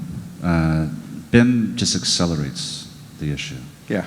The problem of how one can take the everyday, ordinary, indoor, off-the-shelf and transform it into a way in which it shifts its interpretation or its experience to crack through the kind of deluge of sameness is not it's an old problem. Yeah, but all I'm saying is that today that problem is exacerbated, because if you modify a product to any significant degree, you dismantle its warranty. There's legal structures that prohibit you from doing that. It's a legal thing. It's a litigious. It's legal and it's financial. You can also take on liability. This is true. which some people do. Yeah. I wanted to ask a question about this idea of exhaustion and talking about. I'm exhausted. Yeah. So maybe, for example, the 44 houses, or say even the iceberg, and the way we're talking about learning from these things. And I have a question, I guess, to both of you is like, so for the 44 houses, it's a abstraction or reduction of some information of all the houses so that you can compare them and contrast them. And I mean, I think that that is one move that you can do to the houses. That's one series, 144 houses. There's like an infinite amount of series technically of all these 44 houses. So it's like an idea of completion is once, you know, Michael Meredith does the 44 houses, is that seen as complete? You know, is that the only 44 houses that exist? Is now they're just reduced to that and forever are Bristol models, but Hopefully that not. is just one extrapolation of those houses. And for the iceberg, if the idea of resolution is one idea that you can take from this image, I don't think it necessarily cancels out the explorations into all the other ideas of the icebergs. Where is it? Or the other icebergs? I mean, so I guess the question is that show of 44 houses thought of as a complete? These are the complete 44 houses, and what is canceling out the possibility of looking at all the other attributes of those houses after that show? I hope it's not. It's not a stable thing. It's a temporary thing. I guess I am also less. I'm trying to think also, like some way differences between us. I'm okay, and I'm okay with the fact that we're going to be dismantled and it's temporary, and I don't know how long, exhausted at some point. I would say that the thing for me, the reading argument, again, going to the attention thing, is and it may be problematic, with Cohen, the idea of, with reading, there's always there's always requires a certain loss. You can't have everything present all the time to be able to read. So you have to lose something, and we had to choose something, I suppose. And we didn't. It's still there. You can just see. I guess the photographs in log are quite small. You only see just white, but there is other information there. But there's a kind of. But for instance, there is something different between close reading and close attention. And this is, I hope so. and Jeff Kipnis has brought this up. Other people have brought up this this question. Attention? Yeah. Fuck. Seriously? Yeah. Yeah. Sorry, man. Yeah. It's on there. I didn't know that was already out. Andrew Atwood, a number of other people. But Yeah. what I would like to bring up is actually when you talked about the compositional idea of the symmetry within the double house. I think what you're actually doing when you produce that symmetry is you're making the house appear as twins or as doubles, and it's actually more of a It thing, also looked like it's one broken. thing that makes you pay more attention to Yeah. them. It is not, to me, a reading project in which you would take out the plan and begin to overlay it, superimpose it, and try to extract layers of history in its formal arrangement. It's not that. Right? Yeah. And I think this is an important thing to suss out as we try to figure out what's going to crack through some kind of difference in generation, or what is the issue actually of resolution, because it is about attention. Shifts in resolution make us pay attention. That's why, to me, it's always a misnomer to say, let's go high, let's go low. It's only about shifts. Yeah, that makes sense. Radical shifts in resolution make one pay attention. I wasn't trying to like poo-poo high res. I mean, just maybe to some degree a little bit, but but it wasn't like, I felt like it was, the shifts of attention seems right to me. I wouldn't poo-poo low res because I've already forgotten about it. Yeah, I don't think it's that. Hopefully not like that, but. Yeah. I have a question, but kind of a short ramble, not a question per se. I think there's a lot more similarities between both of you than the differences, and I think both of you would want to deny that. And No, I think that's probably true. Separate yourselves. I deny it. I think like one of the things like that I wrote down was like you're both into hoarding, right? Like Mark, you hoard things by putting them into one building. There's so many things going on. Did you say hoarding? Hoarding, yeah. Like when you download multiple OBJs that are available online to put into a product, into one project, that's hoarding so many things into one project and finding a way of displaying it. And for example, Michael, you have images of a really simple house, but then you have like little crumpled pieces of paper and a bicycle laying down and a trash can, and like you have like small models of little plants, and it's like these are really super high-res details for a low-res building. So I think it might be that you're interested in high-res buildings and details-wise, but then it's like a low-res maybe image or representation because it's just the render, it's flat, that's what the render is. And maybe, Michael, you have a low-res building where it's geometrically, maybe we can say simple, where it's a square, but then it's a high-res in representation. So maybe you both just kind of flip when you use high-res and when you use low-res. And you both use simple, I want to say simple, but I don't mean like, I'm not dumbing down the thing, but you both use simple techniques sometimes in producing the work, but it amplifies the effect. For example, if you decide to do such a low-res building, sometimes having that image out in the world, it takes so much time to kind of decode. And I agree with Michael, I'm more interested in looking at your images of your projects rather than the plans. I mean, the house, once you look at it, has a rectangular plan. It kind of loses that mystical aspect of what the elevation has to offer when the windows are slightly crooked or they're slightly shifted. You start wondering how much thought or how much work went into that slight shift. And with Mark, it's kind of like the opposite, because it feels like probably not that much time went into putting those objects together or certain things together, but the effect that it produces. Everyone in my office is laughing as they've been working for 4 months on the same facade. But then again, I think there is like perception is reality, and I think that's when it goes back to the Charles Jenks comment that you were saying that there's a reading for architects and there's a reading for non-architect, but maybe now there's also a reading for if you're not part of the office. That's it. One of the things I think that was exciting to me just then was that everyone is using these terms. Like, it's just so, there's a sort of, even if it's like there's a failure in the exhibition or something like this, that the importance of language and just how we construct terms and that resolution. I mean, for sure, if you're talking about differences and trying to figure out what, the idea that we're even discussing resolution as a kind of architectural project or somehow part of it, and trying to understand if it's like low res is bad and consumer driven and expedient and high res, whatever, and how it relates to attention. It seems like a kind of interesting shift in language and for me. I'm actually made me super happy. I'll probably be regretting it soon enough, but it made me happy to think that there is a kind of that we can find new terms as a discipline and try to work them out, and inevitably they will get exhausted and some other terms will come along, so that we can think about it in relationship to. Actually, that's my only interest in philosophy, is it gives us new tools to understand what we're doing. So I think the term resolution initiated through the STO is interesting to me in being able to perceive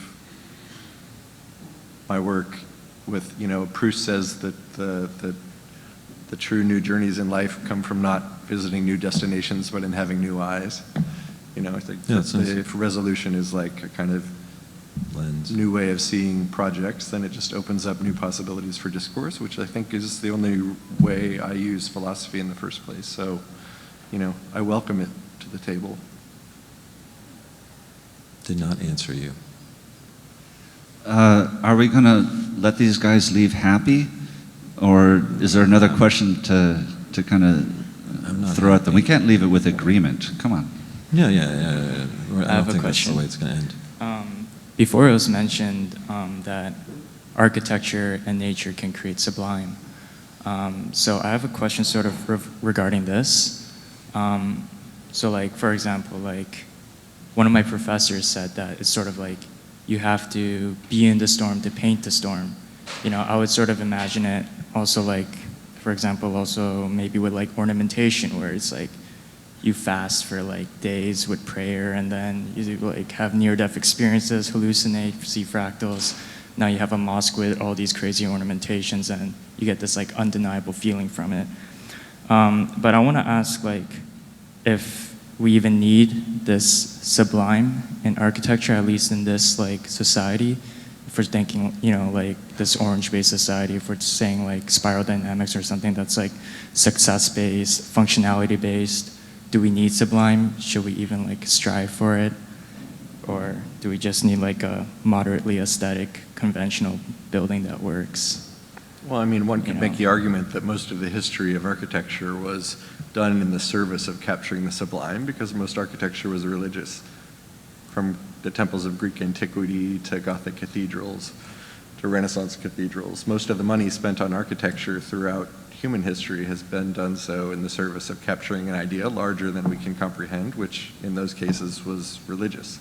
So I guess the question might be, you know, if there is room in our human oeuvre for a secular sublime in architecture, or whether architecture should give up the project. Architecture is still religious in a very deep way. I feel like and it may not be. That's the thing I liked about pragmatism and William James, is like reconciling, let's say, religious belief with empiricism and rationalism as a kind of problem. That's why I use that instead of functionalism, let's say, to think about architecture. And inevitably, just practice for a little bit, go out and try to convince somebody who's not a believer in architecture that this is good design. You're going to have a hard time. You either have to try to resort to, let's say, science or empiricism. That's the model nowadays, most of the time, to convince people. You would say, these are the metrics, it functions really well. You try to play the game of trying to make it like sustainable. Yeah, sustainable, or it works really well, and then nobody can argue with the numbers. But at some core level, still design evades all that, and architecture evades all that, where it requires a kind of belief system. You know, for people to enjoy or appreciate architecture, it's a very bizarre thing. And especially invest in it. Yeah, and invest in it, and like it's just it does still require, as difficult as it is as a kind of, you know, to sort of deal with it. It's religious at a core level for me. It's kind of horribly awkward thing to talk about. No, it's all right. I mean, I wouldn't want to live in a world where... It requires, I mean, here's another way to say it. It requires aesthetics. I mean, isn't that actually what you're getting at?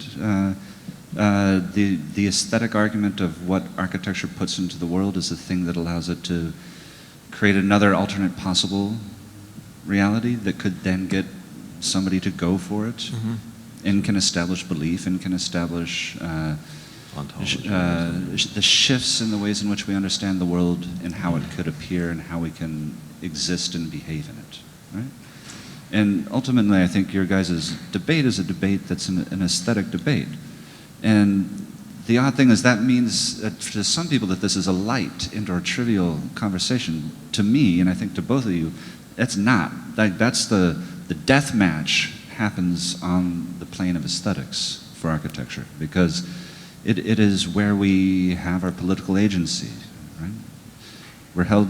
No one comes to the accounts and hold us accountability for the accounts. I mean, that's the thing that we've already realized within the influence on politics that no one is able to do right now. The battlefield is on aesthetics. That's the on the book Aesthetic Equals Politics that I just published. Stephen Shaviro wrote on the back. He said something on the lines of, when intuition outpaces understanding, we can only turn to aesthetics.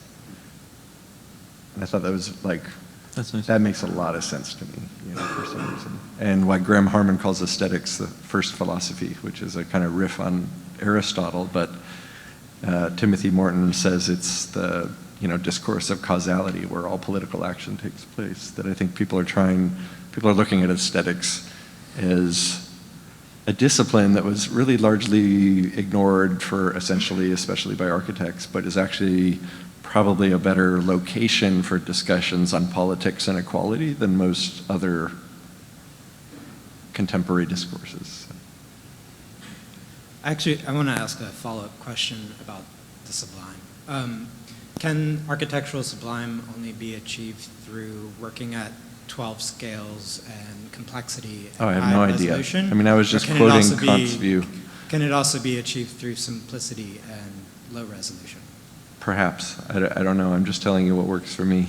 But I mean, that reference to Kant and the sublime was just Kant's idea about sublime. It's not like Kant was the first and last definition on what constitutes the sublime. I mean, Nietzsche describes the sublime as the thing which humans can't comprehend. So to give a definition of what the sublime is runs in conflict with Nietzsche's claim that humans can't ever understand it.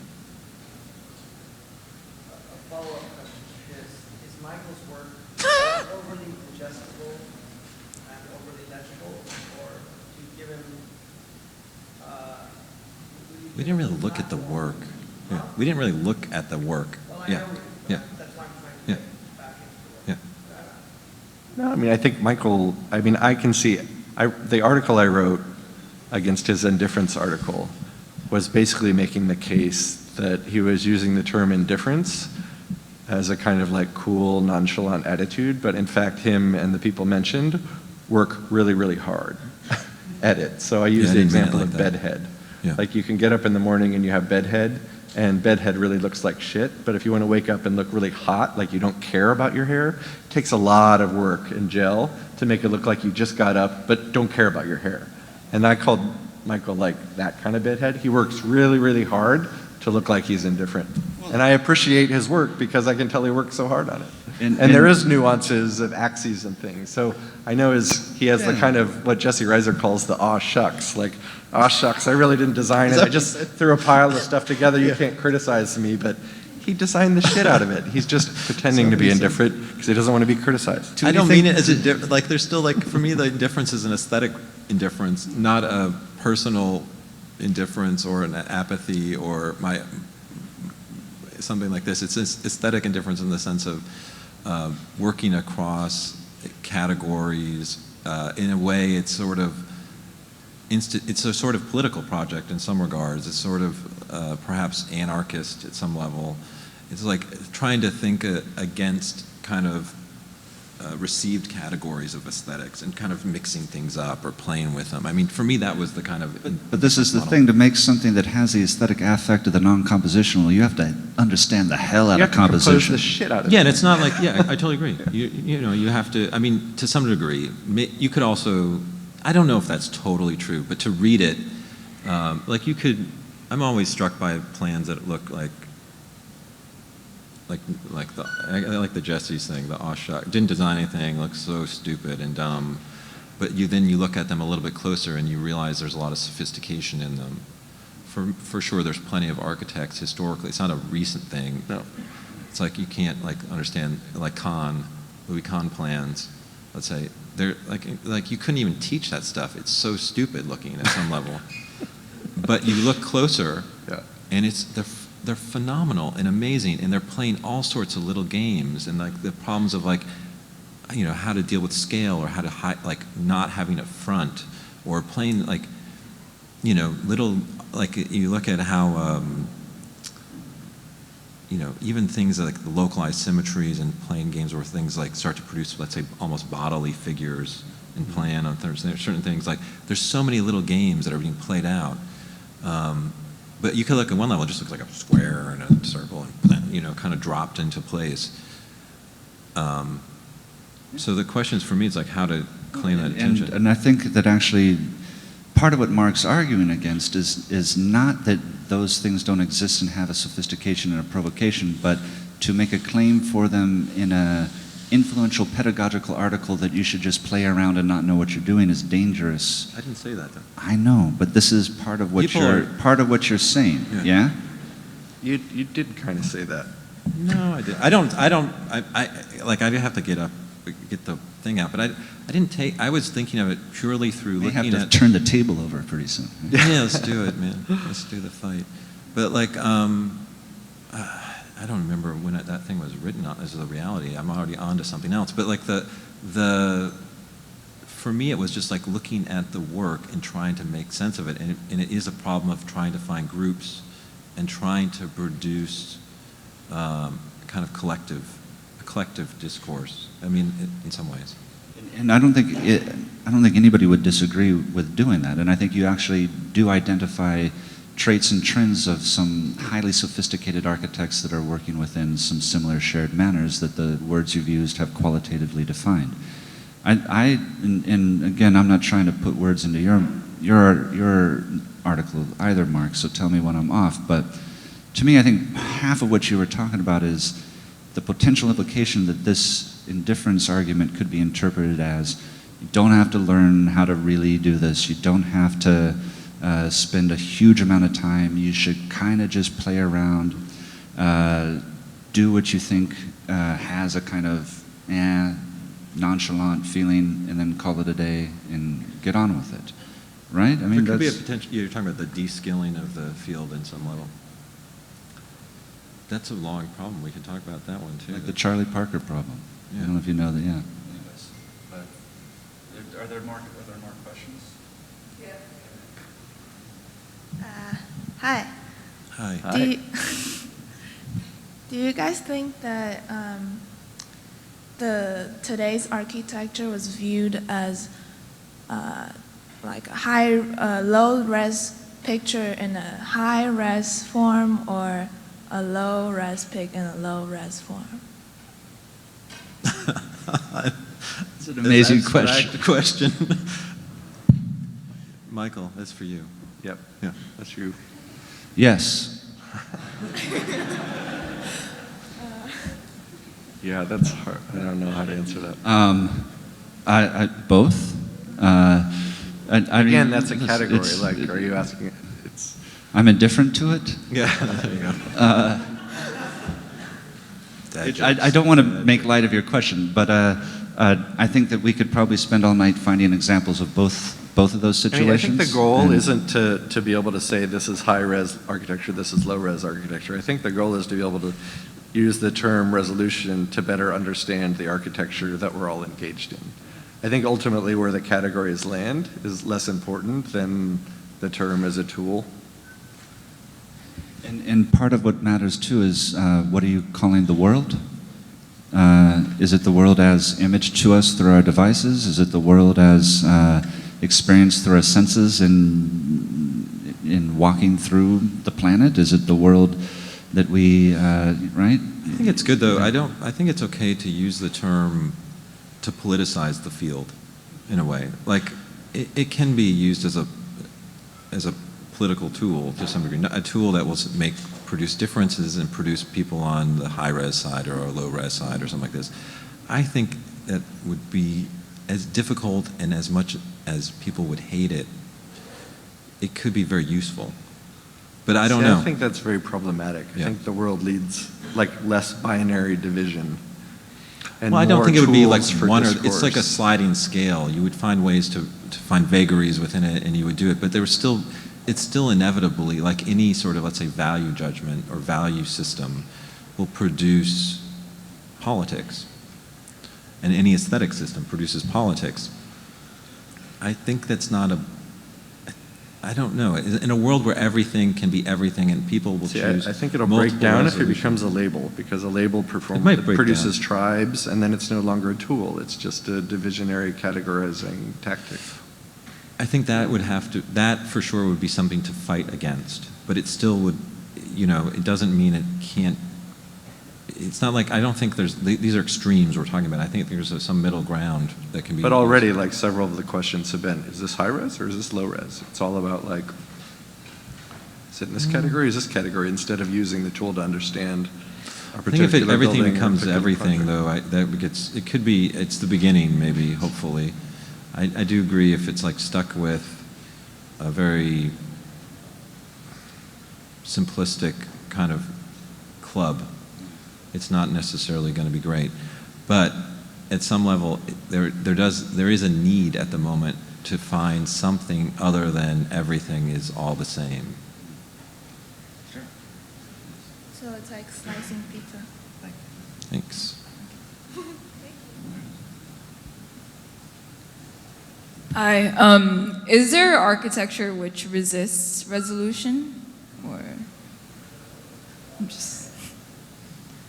is there a category for that? Like a non-resolution?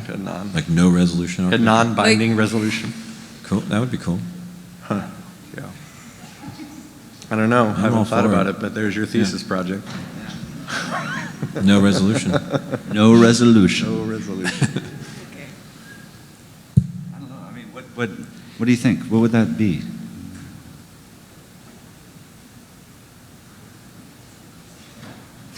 You know as well as we do. I mean, we would have to like speculate here. I mean, well, see, again, it's like the most interesting question is, what if there's an architecture that's not in one of the categories?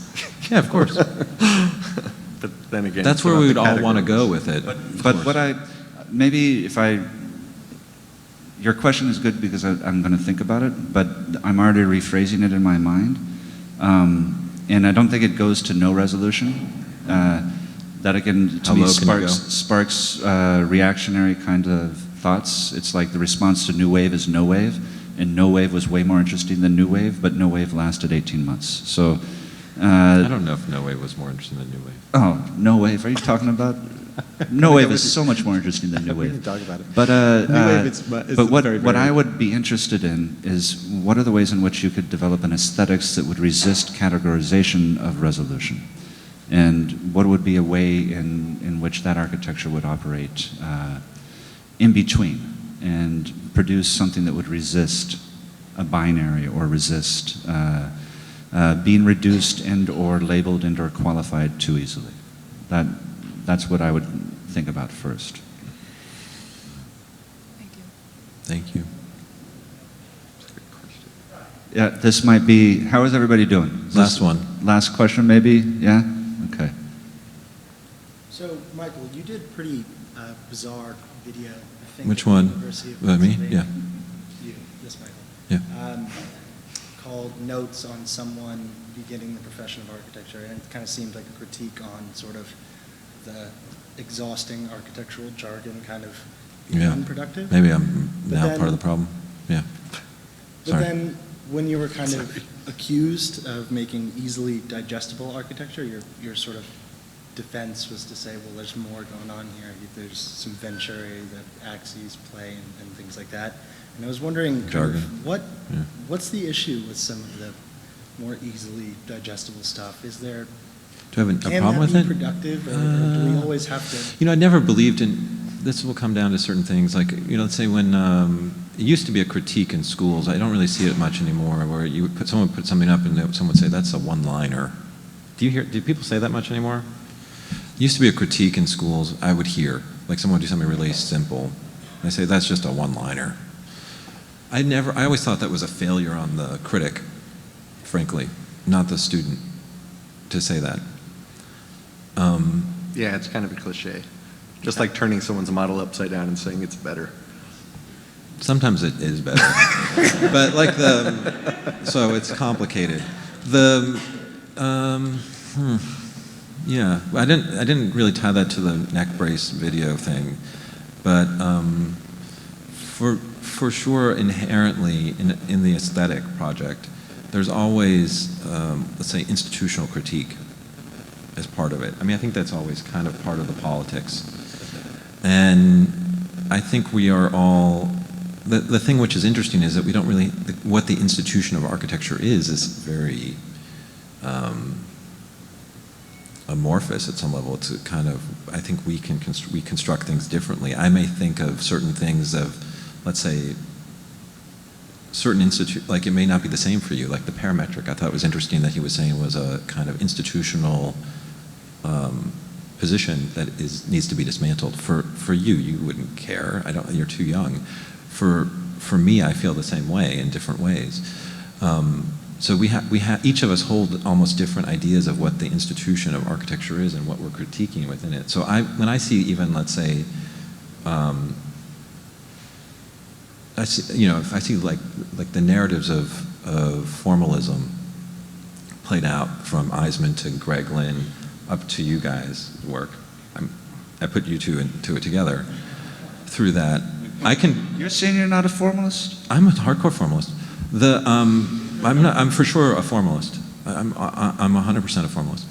But I can still read it as I read it through an institutional lens to some degree too, and I feel like there's some level for me as whoever, my personality or whatever, and you could read the reverse. You could read it for sure.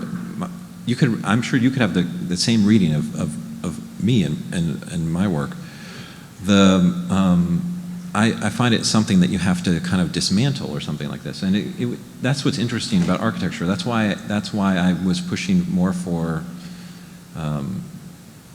there is already been going on a deep atomization of the field, and how do we reclaim some form of attention that is more collective at the moment without close reading? So, like, these are the problems I think we have to contend with as teachers and as schools at the moment. How that ties to the thing about how is it okay to have like a dumb project, and is it okay? I mean, or something. Yeah, I'm cool with that too. I don't know what we're talking. You have to be specific about what the thing is you're talking about. For me, like I have to actually see it. But I'm generally pretty. I can enjoy a lot of things. For sure, the world of Instagram is full of these things, and I'm not suggesting that it shouldn't exist. And it's totally enabling and enfranchising to many people. I enjoy it. I enjoy looking at it. I like a lot of things. But I do worry that if it becomes the only thing, it just changes we also need to be sort of self-conscious about it. Just like you were saying how, the unintended consequences of representation as an end in itself, etc. Okay. Thank you, Michael. Thank you, Mark. Great.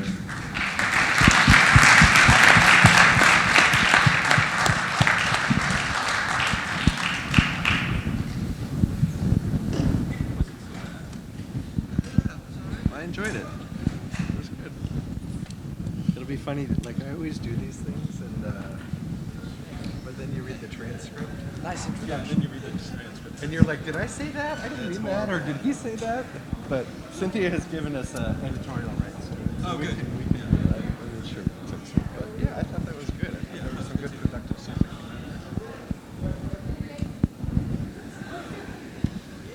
Good job. Hey, man. Thanks, guys. And it was good. It was good to have. No, it was good to have. To me, I think it's crucial to have these things kind of in public and have them as discussion and have them as off the